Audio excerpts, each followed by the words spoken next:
nunca nos abandona.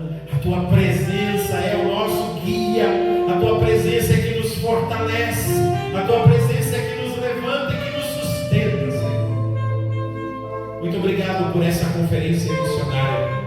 Muito obrigado por estar usando essa equipe, Pastor Cláudio e equipe, para formar uma consciência e uma cultura missionária nessa igreja. Muito em breve, nós vamos ouvir coisas extraordinárias do Senhor, feitas por meio dessa igreja, nas nações da terra, em nome de Jesus. Assim eu abençoo o teu povo, e eu peço, por favor, nos dê humildade suficiente e coragem suficiente para a gente dizer sim ao seu chamado para as nossas vidas. Em nome de Jesus de Nazaré, que assim seja, e que todo o povo de Deus diga amém. E vamos dar um aplauso bem forte para Deus. Chegar para o pastor Cláudio, pastor Cláudio, tudo bem? A gente está percebendo que o senhor está de mudança? O senhor está mudando para onde? Imagine ele responder para você assim: você sabe que eu não sei? O que você vai pensar do pastor Cláudio? Tem que internar, tem que dar um cardenal, tem que fazer exame, porque está com problema. É isso que aconteceu com Abraão. Deus se revela a ele, faz um chamado a ele e diz: Abraão, o importante é você ter ciência de quem eu sou. Quando você me conhece, se você sabe, lembra de ontem a frase que eu citei de D.L. Moody? Eu não conheço os caminhos pelos quais ele me guia, mas eu conheço muito bem o meu guia.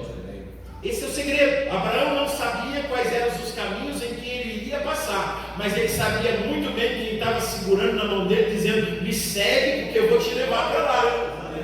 Esse aqui é o segredo.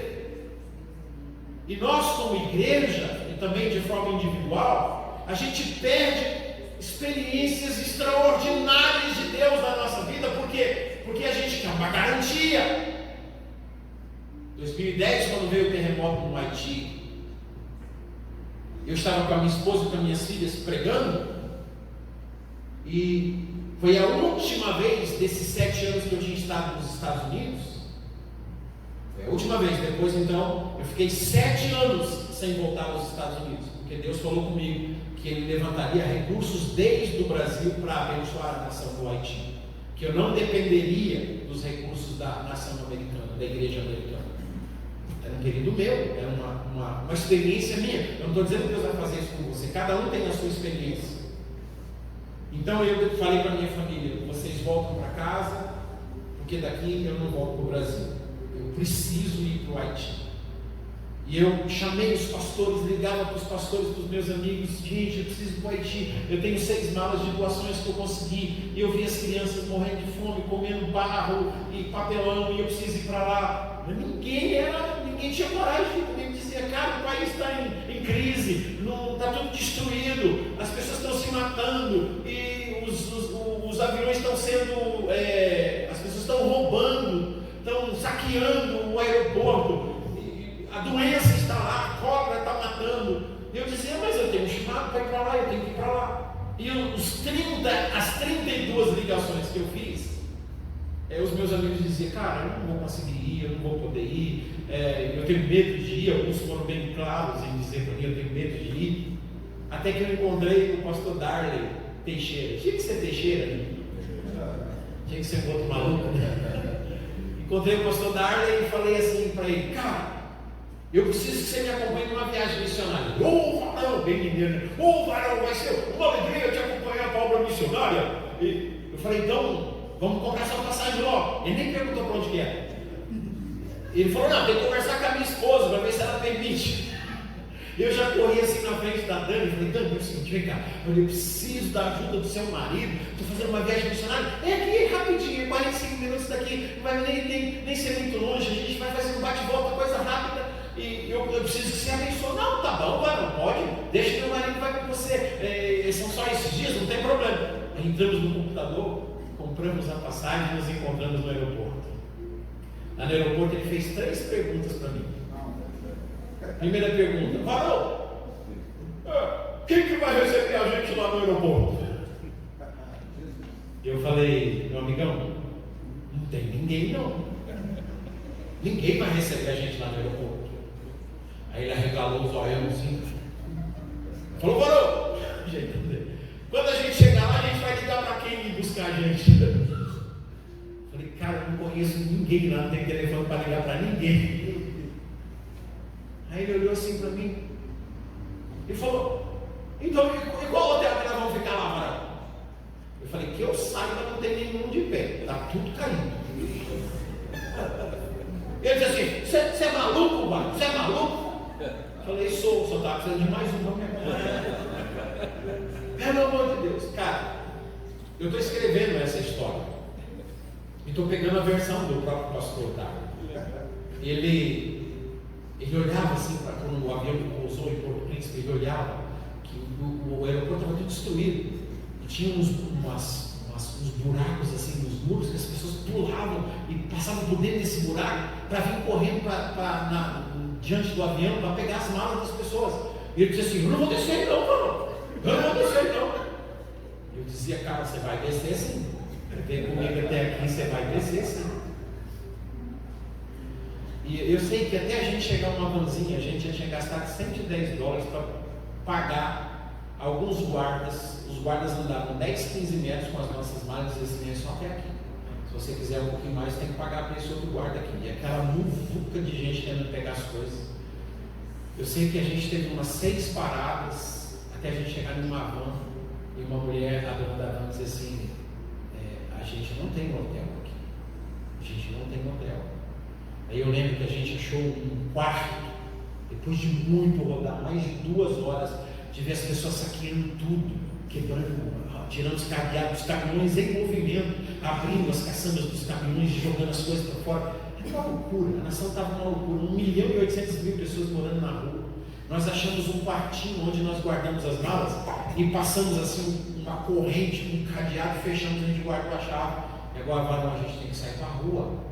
E eu sei que alguém falou bem assim, vocês tomem cuidado, brancos do jeito que vocês são, cuidado, vocês são estrangeiros, o negócio aqui não está legal. E ainda estava de dia, não tinha escurecido, e eu falei, não, vamos sair, a gente não pode ficar aqui nesse quartinho não, vamos sair. Nós saímos, começamos a andar no meio daquela muvuca, começou a chover, e eu lembro que eu comecei a chorar. Eu vi aquelas pessoas buscando comida no meio do lixo, aqueles contêineres, tudo, uma sujeira, eu comecei a chorar. Eu falei, Deus, eu não sei onde eu estou, mas o Senhor sabe aonde eu estou, e eu não sei o que fazer, mas o Senhor sabe o que eu tenho que fazer. Por favor, socorre a gente aqui. Já vai escurecer, estão dizendo que esse lugar vai ficar perigoso. Cara, e a gente andando no meio, era como 2 frangos de granja, os únicos branquelos, todo mundo olhando para a gente. Eu dizia, meu Deus do céu, tem misericórdia. E eu percebia que as pessoas estavam em uma necessidade, as pessoas olhando para o meu tênis, para a minha mochila, os meninos tocando na minha mochila, outros tocavam no meu bolso. Eu dizia, meu Deus, tem misericórdia. Eu não falava o crioulo, nem muito menos o francês. Eu falei, me ajuda, Deus. E aí eu lembro que passou um caminhão assim, veio uma buzina, passou um caminhão e um tanque de guerra. Passou um tanque de guerra primeiro, depois um caminhão. E atrás do caminhão tinha um monte de soldados. E aí eu vi assim, as bandeirinhas do Brasil, no braço dos soldados brasileiros, e no uniforme. Quando eu vi a bandeirinha do Brasil, gente, eu nunca fiquei tão feliz na minha vida por ver a bandeira do Brasil. E eu gritei, Brasil, Brasil, Brasil. E eu fui gritando, Brasil, e sai da frente, e o Dário correndo, e eu correndo, e um soldado lá do caminhão viu 2 malucos correndo atrás, gritando, Brasil, Brasil. Bateu lá, parado o caminhão, uma chuva. Um soldado veio ao meu encontro, falou, tudo bem? Eu falei, tudo bem, brasileiro, brasileiro. Ele disse, eu sou brasileiro. Eu dei um abraço no cara. Eu falei, nossa, rapaz, que alegria. Ele falou, o que você está fazendo aqui, rapaz? Eu falei, eu sou missionário. Ele falou, você é maluco? Isso aqui é zona de guerra, o que você está fazendo aqui? Eu falei, por que você acha que eu estou correndo atrás de você, cara? Estou desesperado, correndo. Aí desceu um dos comandantes lá, desceu do caminhão e veio que está acontecendo aqui? Era bem assim, aqui pertinho de Brasília, esse comandante desceu, o comandante Levi, escrito assim, comandante Levi. Pois não. Aí o cara falou, não, esses são 2 brasileiros que estão perdidos aqui, são malucos, rapaz. Isso não é lugar que vocês ficam, não, isso aqui é uma zona de guerra, vocês podem morrer aqui. Eu falei, desculpa senhor, mas é por isso que a gente está correndo atrás do caminhão, a gente está precisando de ajuda. E o que vocês são? Nós somos missionários. Vocês são mormons? Não, não somos mormons não. Testemunho de Jeová? Eu falei, não, também não. Nós somos missionários cristãos. Aí esse comandante Levi assim, deu um sorriso assim, estendeu a mão e falou, Pai do Senhor, irmão. Pai do Senhor. E ele disse, eu sou pastor dos soldados evangélicos aqui da base. Eu falei, oh glória a Deus. Vocês têm que sair daqui agora, nós vamos ajudar vocês. Aquela mesma noite eu estava no culto na base do Bravac. E naquela noite ele me apresentou um missionário. Esse missionário falou, vocês precisam sair de lá agora. E amanhã cedo vocês já têm que estar aqui na minha casa. E nós conseguimos pegar as coisas e ele nos levou para sua casa. E aí ele falou, o que você quer fazer aqui? Eu falei, cara, eu vi as crianças sofrendo, eu vi as crianças comendo barro, e tudo que eu trouxe aqui é para a gente fazer pelo menos alguma coisinha com essas crianças. Eu preciso conhecer os orfanatos, eu preciso conhecer, tem lugares aqui que eu vi gente pegando um monte de criança, e nem orfanato mas estão cuidando dessas crianças porque os pais morreram tudo. A ONU disse que morreu 370 mil pessoas, os haitianos falam que foram 500 mil de pessoas que morreram nesse terremoto. Eu vi crânios, eu vi esqueletos, eu vi corpos, coisa. A nação cheirava mal por causa disso. E aí esse missionário só morou 3 meses no Haiti, ele foi lá por minha causa, só para me receber. Uma semana depois que ele me recebeu, ele já não morava mais no Haiti, porque ele não suportava ficar no Haiti. Ele foi embora com a esposa, mas ele estava lá naquele momento, porque o Deus soberano da história, que guia os nossos caminhos, colocou esse cara lá. E eu falei, eu quero ir para onde estão as crianças. Ele falou, tem um lugar do diabo aqui, tem um monte de criança, mas é do diabo, não vou te levar não. Eu falei, como assim do diabo? Ele falou, é um bruxo que está lá. Esse bruxo pegou essas crianças aí, tem desconfiança lá, sacrifício, não sei do que. Eu falei, então cara, é lá que eu quero ir. Ele falou, mas tá maluco? Eu falei, mas é claro, a luz brilha nas trevas. É lá que você vai me levar, é lá que eu quero ir. Ele falou, então tá bom. Alugamos o primeiro carro, o lugar era no centro de Vodou. Alugamos o primeiro carro, $70. O carro quebrou em menos de 2 quilômetros. Devolvemos o cara não devolveu o dinheiro. Alugamos o segundo carro, não andamos 2 quilômetros, o carro quebrou. Devolvemos o carro, o cara não devolveu o dinheiro com a ameaça de bater na gente ainda. Alugamos o terceiro carro. No mesmo dia, o terceiro carro ainda quebrou. Gente, se a gente tivesse mais de 40 quilômetros, a gente está perdido. O terceiro carro caiu o eixo da frente. Desmontou com as rodas, com o eixo, tudo desmontou. Se a gente está numa velocidade maior, aqui não ia, a gente ia morrer. Devolvemos o carro desmontado, não recebemos os $70 e o cara ainda queria brigar com a gente porque a gente quebrou o carro dele. No final a gente não tinha mais dinheiro para alugar carro e eu dizia, cara, isso é coisa do capiroto para a gente não ir nesse lugar. Nós vamos nesse lugar. E aí descobrimos o pastor Frederico Nozinho. Ele falou, olha, eu tenho um carro aqui, mas eu tenho vergonha de emprestar esse carro para vocês. Primeiro vocês vão ter que andar com um tambor de óleo dentro do carro. Não é Peugeot nem Renault, não. Era o pior. Era uma caminhonete lá que eu nem lembro direito. Eu sei o seguinte, a gente andava alguns quarteirões, tinha que parar e encher o motor de óleo de novo. Aí a gente andava mais uns quarteirões, parava e enchia, porque tinha um problema, o motor não tinha mecânico, não tinha ninguém para arrumar. Aí eu apelidei esse carro de ungido. Cada rua que a gente passava ia ungido, eu dizia, unge essa rua também, unge aquela, Senhor. Cada rua que a gente ia passando, a gente ia ungindo. E nós chegamos nesse lugar. Eu lembro que era tudo destruído, tudo sujeira. A primeira criança que eu peguei no colo, ele se chama Baker Stanley. Eu adotei essa criança, ele é o meu filho. Não vejo a hora dele completar os 18 anos, para poder trazer para o Brasil para estudar. Ele perdeu sua família toda no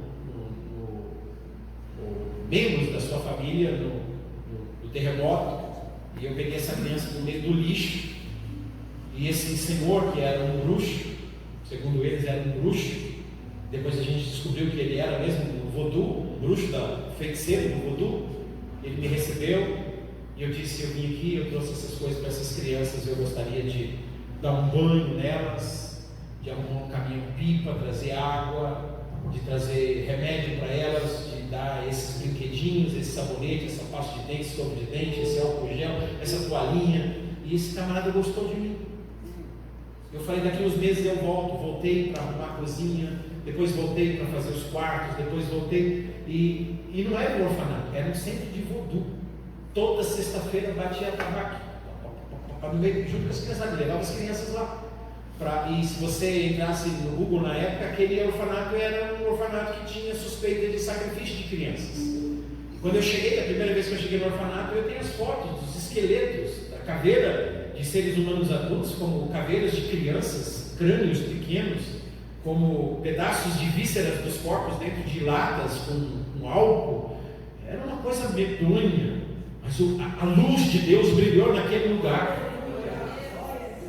Deixa eu te dizer uma coisa: os anos se passaram, vai fazer 15 anos que nós trabalhamos lá.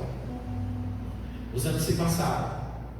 Nós montamos uma base no Haiti, levamos os missionários para viver nessa base, para eles poderem evangelizar sempre, não apenas a cada 6 meses que eu ia para lá. Esses missionários, uma equipe cuida da saúde, a outra equipe cuida da educação e a outra equipe cuida da evangelização das crianças.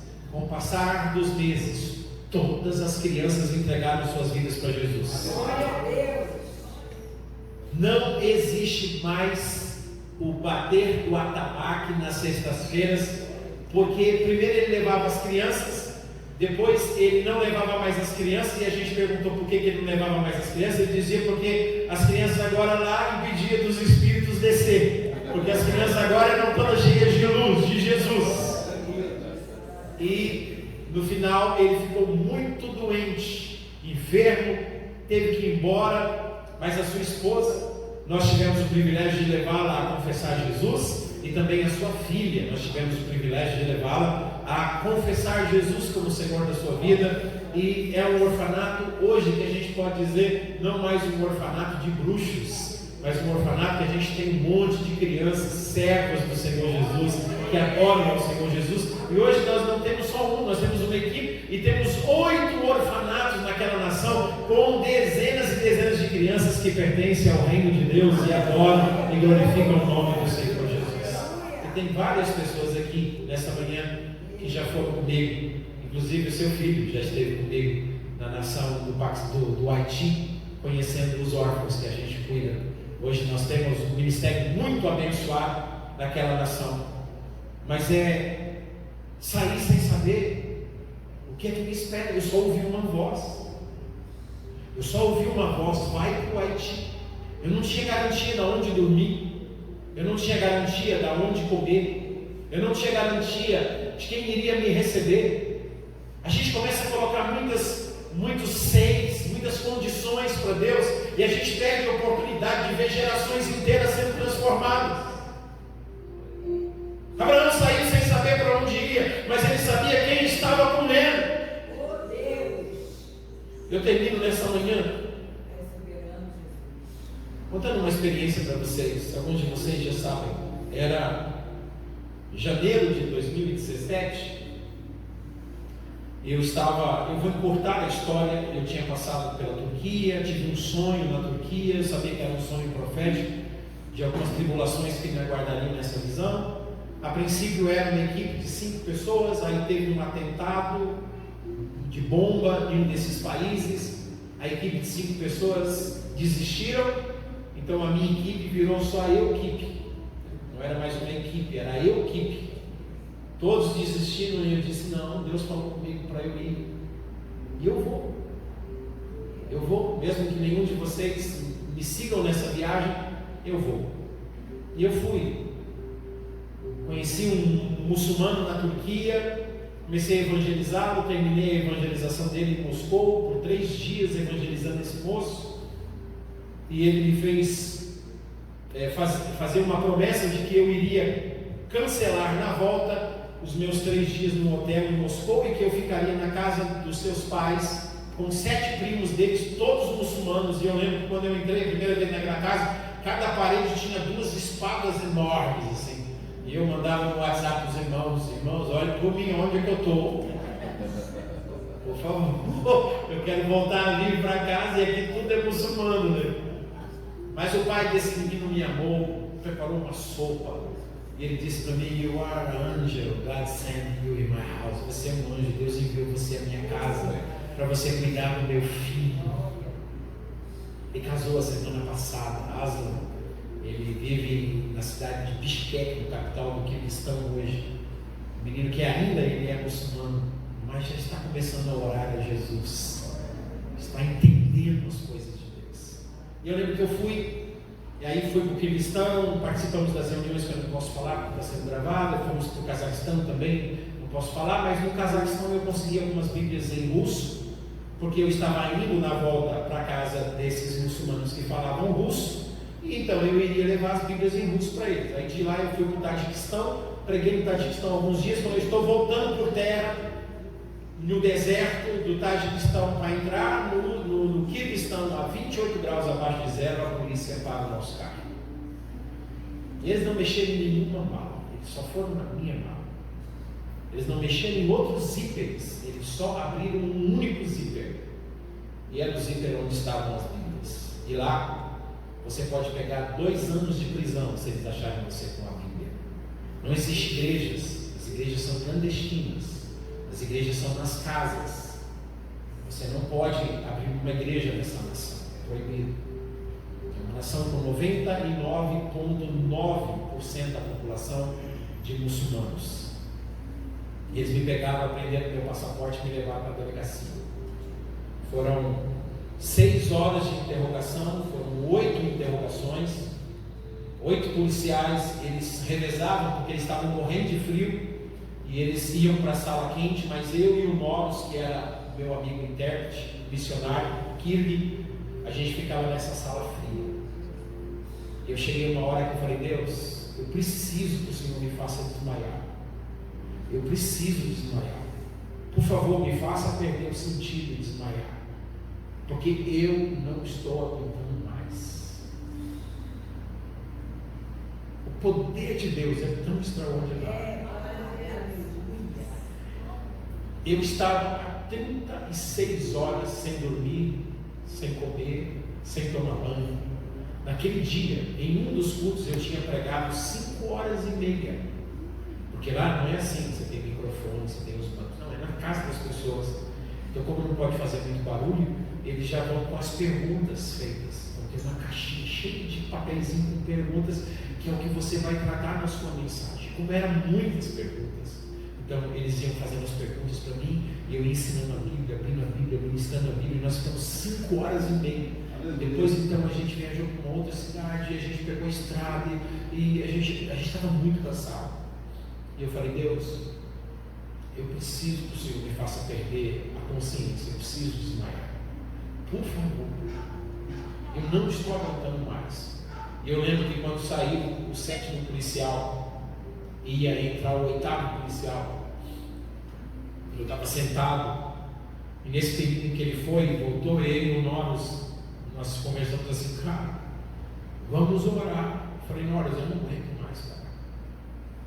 E ele disse: vamos orar. Eu falei: vamos. Eu comecei a orar bem fraquinho, me sentindo o ser mais fraco do mundo, em profunda fraqueza. Eu entendo aquilo que Paulo, claro que nem se compara com o que Paulo disse, mas quando Paulo diz assim: eu preguei para vocês em profunda fraqueza da minha carne, para que a fé de vocês não se apoiasse na sabedoria do homem, mas no poder de Deus. Eu lembro que quando o 8º policial estava entrando com os nossos passaportes na mão, um poder de Deus veio sobre a minha vida. Eu estava sentado, eu não estava em pé. Só que sentado eu enxergava os policiais. Não tem explicação, irmãos. Não tem como eu explicar para vocês, ou vocês acreditam em mim ou não. Eu estava sentado e eu via um policial pequenininho. Ele virou uma miniatura. Ele falava, a vozinha dele era igual aquele desenho dos esquilos, sabe? Aquela vozinha pequenininha, fininha. E quando eu falava, Mesmo na minha fraqueza, a minha voz era como um trovão. E quando ele jogou os passaportes em cima da mesa, e eu falei assim para ele: vou pegar os passaportes, era como se a minha voz fosse um trovão. E ele arregalou os olhos dele assim para mim. E eu peguei o passaporte, os dois passaportes, o meu e o do Norris, e coloquei no bolso. E o guarda pegou os papéis assim e começou a rasgar tudo que eles tinham anotado a nosso respeito, o nosso nome, o nosso endereço, o nosso telefone, o nosso passaporte. Ele rasgou tudo aquilo assim, como se estivesse endemoniadinho, aquele bonequinho, pegou aquilo tudo e jogou no lixo. E olhou para mim assim e disse assim: sumam daqui. Estava amanhecendo o dia, vocês podem ir embora. E o Noro disse: cara, vamos embora. E aí eu vi minhas Bíblias em cima da mesa e eu disse: não, mas eu tenho lá os russos, os muçulmanos que precisam dessas Bíblias. E eu falei para o policial: how about my Bible? E a respeito das minhas Bíblias. E ele falou assim: tome essas Bíblias, esconda debaixo da sua jaqueta e suba daqui. E eu estou saindo assim, todo assim feliz, um pouco traumatizado ainda, né? Porque morrendo de frio, com fome. Eu lembro que um pastor foi buscar a gente, amigo do Norris. Quando eu cheguei na casa assim, eu estava que nem um cubo de gelo. Eles na hora já estavam com uma bacia com água quente, colocaram os meus pés lá nessa bacia de água quente, jogaram umas ervas, me deram chá, me colocaram para dormir, me deram um calmante para dormir. E eu lembro que quando eu estou lá deitado na cama, a voz do Senhor veio assim para mim e falou bem assim: você vai produzir 10 mil Bíblias para essa nação vizinha. Quase que eu clamei o sangue de Jesus, porque eu passei a madrugada inteira numa delegacia por causa de algumas Bíblias. Estava traumatizado. E agora vem Deus e fala: você vai, pesquisa aí no Google, o que fazem com alguém que é encontrado com uma Bíblia na nação do Uzbequistão. Uma nação de 28 milhões de habitantes, tem 100 mil cristãos e tinha na época apenas 500 Bíblias registradas pelo governo. Não pode. Você pega 2 anos de prisão se uma Bíblia for achada fora da sua casa. Uma nação totalmente fechada. E aí vem Deus e fala para mim: eu te trouxe aqui porque você vai produzir 10 mil Bíblias na nação do Uzbequistão. Sabe o que eu falei com Deus? Fala com o irmão André. Vocês conhecem a história do irmão André? O contrabandista de Deus. Falei para Deus: o irmão André era vivo naquela época. Falei: fala com o irmão André, Deus. Porque a antiga União Soviética são esses países: Uzbequistão, Cazaquistão, Quirguistão, Tajiquistão, Azerbaijão. Esses países é a antiga União Soviética. E era ali que o irmão André contrabandeava a Bíblia no seu fusquinha. Eu falei: Deus, fala com o irmão André. Unir 10 mil Bíblias no Uzbequistão. Ele tem dinheiro, tem os seus escritórios na Holanda, tem a missão Portas Abertas. Ah, Senhor, não é comigo que o Senhor está falando. Fala com o irmão André. E sabe o que eu falei para Deus? Outra coisa, Deus. Você sabe quantas Bíblias cabem no fusquinha? Não cabe muita Bíblia dentro do fusquinha. Cabe poucas Bíblias no fusquinha. Agora o Senhor está me mandando produzir 10 mil Bíblias. Quantos fusquinhas eu vou ter que ter? Como é que eu vou colocar essas 10? Queridos, encurtando a história, porque eu também não posso contar os detalhes. Era o ano de 2018. Eu já tinha estado em São Petersburgo, na Rússia, fechado um contrato para a produção com a Sociedade Bíblica de 10 mil Bíblias. E de uma estratégia, que eu não posso falar porque está sendo filmado, e uma estratégia tão extraordinária. Em setembro de 2018, eu estava na nação do Uzbequistão, na cidade de Tashkent, que é a sua capital, e também em uma vila onde tem a maioria dos cristãos dessa nação. E não pude filmar, é proibido filmar, tirar foto, gravar áudio, então, é uma coisa que é só minha, vai ficar só na minha mente quem estava comigo. Essas pessoas em lágrimas pegando uma Bíblia completa, Antigo e Novo Testamento. E essas pessoas chorando, dizendo: eu tenho uma Bíblia. Beijavam a Bíblia e diziam: agora eu posso conhecer a vontade revelada de Deus. Eu tenho uma Bíblia. Aqueles pastores me abraçavam e diziam: muito obrigado.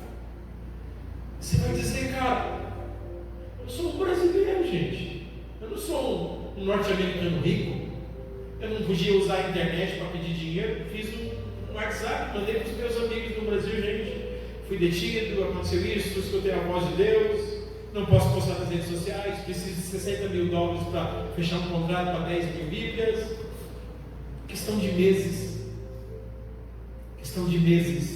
Todo o dinheiro já estava na conta. E hoje as 10 mil Bíblias estão naquela nação. Não tenha medo de obedecer a Deus. Sabe aquela palavra de ontem? Deus te tirando para fora dos seus perímetros para que você tenha uma experiência. Ele vai te tirar para fora dos seus perímetros, de lugar que você não conhece. Você não colocou o pé lá. Você nunca experimentou aquilo. Você nunca imaginou. Deus tem coisas tão extraordinárias. Deus só não está fazendo mais através de nós, porque nós limitamos o poder dele. Mas quando a gente, como Hebreus 11, versículo 8, recebeu o chamado, a gente obedecer. As portas Deus abre. Os milagres vão acontecer. Eu poderia passar essa manhã contando experiências para vocês.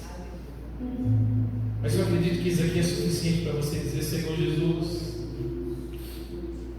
me ajuda. Vocês me dão só mais 5 minutinhos? Posso, pastor? Deixa eu ver que horas são. 11 horas, 11h08. Só mais 5 minutinhos, preciso contar esse testemunho. Nessa cadeia pública da cidade de Kushand, que é na fronteira do Tajiquistão com o Quirguistão, quando eu estava saindo, mais ou menos 6 horas da manhã, com noros, um frio tão grande, tudo era com todas as águas, tudo era gelo congelado, muito frio.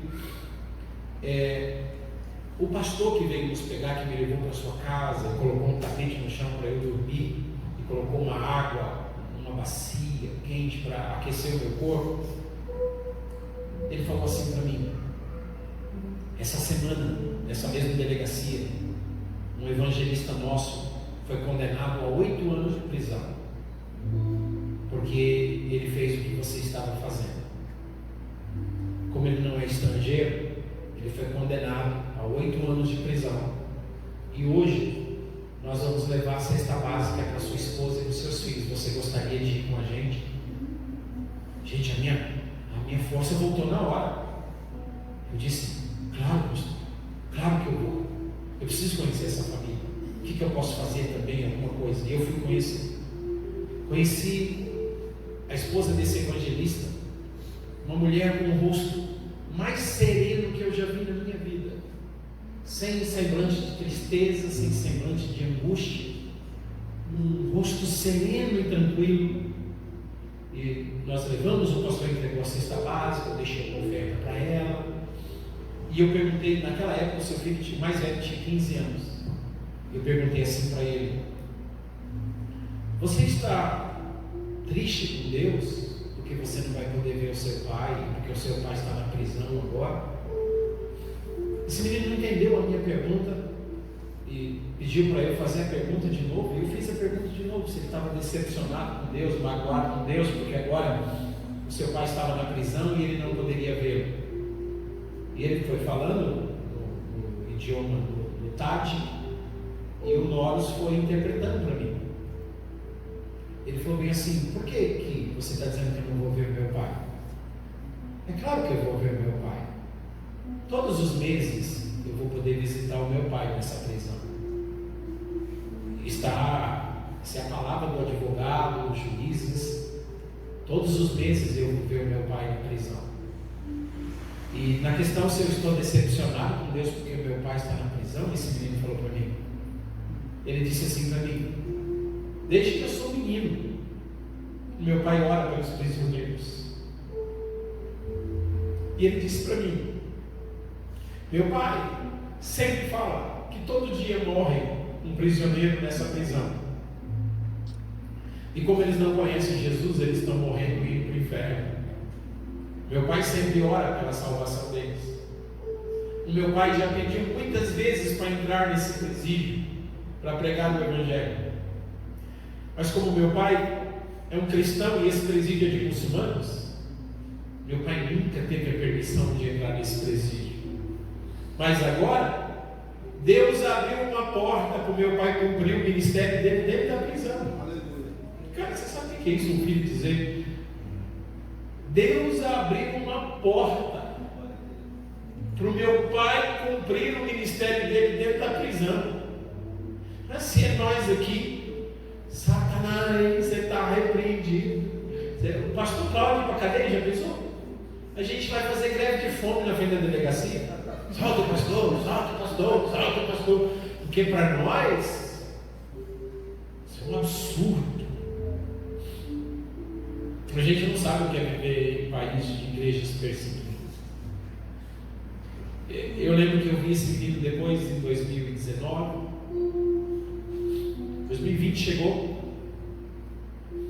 2020 eu estava, era o dia 11 de fevereiro de 2020. Eu estava passando por toda uma fiscalização na fronteira de um país chamado Lituânia com um país chamado Bielorrússia. Eu estava saindo da Lituânia por terra, eu estava entrando na Bielorrússia para ir para Minsk, a capital da Bielorrússia. E eles me colocaram em um quarto, e eu e mais as pessoas, e jogaram um líquido sobre nós, e colocaram umas roupas em nós. Eu não sabia o que era aquilo, e eles diziam assim: Covid. Eu ia saber o que era Covid, ninguém sabia o que era Covid naquela época. Mas eles já estavam sabendo lá, ninguém entrava e saía do país. Dia 11 de fevereiro, o Covid veio chegar a notícia aqui no Brasil, e veio, acho que foi em março, se não me engano. E aí eu dizia: o que é isso, Covid? Eles diziam: é um vírus. A gente precisa saber se você está entrando num país com vírus ou sem vírus. E nós ficamos muitas horas, todo mundo revoltado porque não tinha café, não tinha comida, as pessoas bravas, crianças chorando. No final liberaram o nosso ônibus depois de muitas horas, e eu fui para Minsk. Fiquei alguns dias, tive as reuniões que eu tive que ter, e no penúltimo dia antes de voltar, eu estava lá, liguei a televisão, não entendo russo, mas eu liguei para passar meu tempo, pensar alguma coisa, e o cara falando em russo lá, e eu vi uma foto. E quando eu vi aquela foto, eu reconheci, era o evangelista que tinha sido preso lá no Kirguistão, no Tajiquistão. E agora eu vendo aquela foto, eu na hora, eu não sabia o que estava acontecendo, estava tudo em russo. Eu peguei o meu celular e eu chamei o Noros no Kirguistão. Falei: Noros, o que aconteceu, cara? Eu vi a foto do evangelista aqui, o que aconteceu? Ele morreu, alguma coisa? A sentença, o que aconteceu? Ele falou: não, ele foi solto. Eu falei: mas ele não pegou 8 anos de prisão, sem direito à fiança, sem nada, ele ia ficar os 8 anos lá? Aí o Norte falou bem assim: é que o governo percebeu que ele é mais perigoso dentro da prisão do que fora dela. Ele estava ganhando muita gente para Jesus lá dentro, batizando as pessoas lá dentro. Então soltaram o cara, porque ele estava evangelizando as famílias todas desses muçulmanos lá dentro. E hoje ele eu não posso falar o que ele faz no país. Esse cara hoje faz um trabalho tão extraordinário que nós, como igreja, nunca imaginamos que ele poderia fazer uma coisa dessa. É só a necessidade que cria as oportunidades. Esse cara está ganhando tanta alma para Jesus naquelas nações. Tanta alma para Jesus. Tanta gente para Jesus. Não tenha medo de obedecer a Deus. Não tenha medo de obedecer a Deus. Eu quero convidar você a ficar em pé. Eu quero orar com você.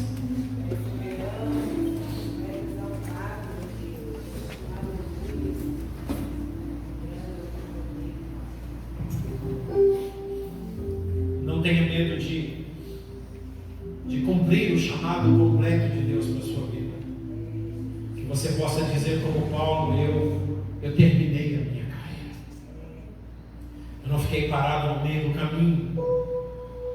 Eu segui a minha carreira com fé. Eu completei a minha jornada. Eu combati o bom combate. É para isso que nós fomos chamados. Não abandone o seu chamado, não fuja do seu chamado. Tenha plena consciência de que você foi chamado. Quando eu falo chamado, talvez seja para ir mesmo alguns de vocês. Talvez seja só para apoiar aqueles que estão indo. Talvez seja para você ser um intercessor. E parar de ficar pensando só nas coisas dessa terra, gastando a sua vida só com as coisas dessa terra. Mas passar a usar as coisas dessa terra para juntar tesouros nos céus. Você entende o que eu estou Curve a sua cabeça, feche os seus olhos. Pai, essa é uma manhã missionária em que eu senti de compartilhar alguns testemunhos da minha vida, algumas experiências que eu tive no decorrer desses anos e que eu pude ver a tua boa mão trabalhando mesmo quando eu não enxergava nenhuma solução. Porque é o Senhor que chama, e é o Senhor que habilita, é o Senhor que chama, e é o Senhor que capacita, é o Senhor que chama, e é o Senhor que sempre está presente. Ide, façam discípulos de todas as nações, ensinando-os a guardar todas as coisas que eu vos tenho ensinado. E eis que eu estou convosco todos os dias até a consumação dos séculos. Na medida em que a gente te obedece, a tua presença, Senhor,